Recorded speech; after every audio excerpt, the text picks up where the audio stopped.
سلامونه درنو لیدونکو، یو ځل بیا ښه راغلاست د HTML د کورس په 18مه ویډیو کې زما عبدالله ستاسو سلامونه منئ. خدای دې وکړي ټول روغ او جوړ اوسئ.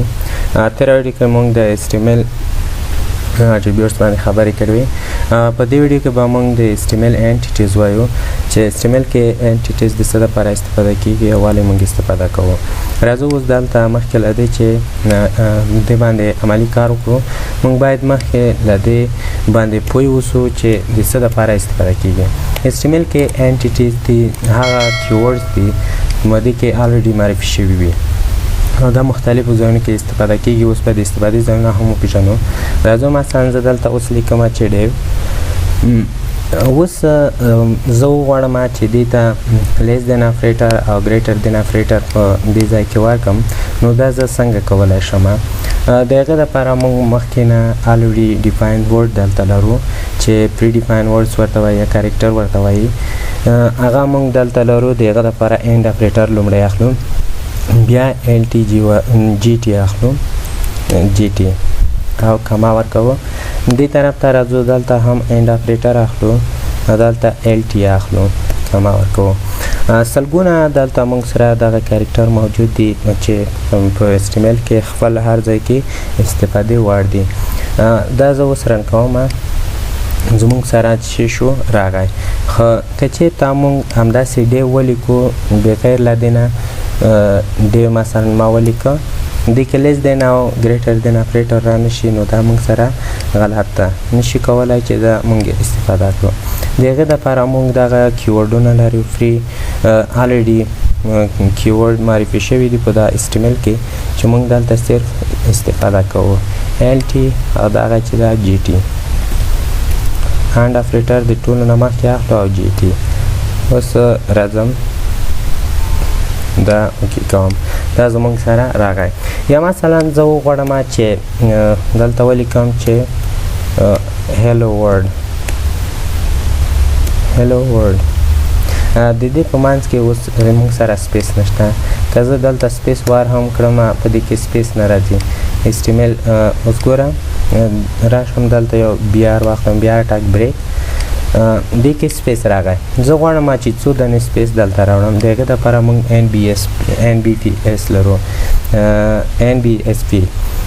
دې دپاره زه دلته راځم، لومړی هانډ اپریټر اخلم، بیا NBSP دلته کما اچوم. NBSP ما اخیسته، دلته م یو. اوس راځم زه دویم هم اخلم، دا به دلته سلیکټ شو یا دلته خپله لیکو and NBSP کما واچوو، بیا راځم and NBSP. دا موږ سره د سپیس دپاره استفاده کیږي، د ورډ په منځ کې سپیس اچوي. د دې دپاره موږ یو بل کیورډ هم لرو. مثلا زه اوس راځم دلته لیکم چې هیلو ورډ.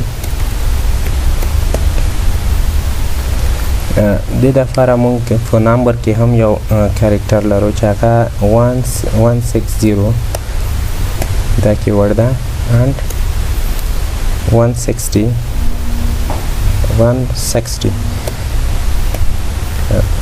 دا هم رن کوو. دلته یو بیا ټاګ هم اخلو.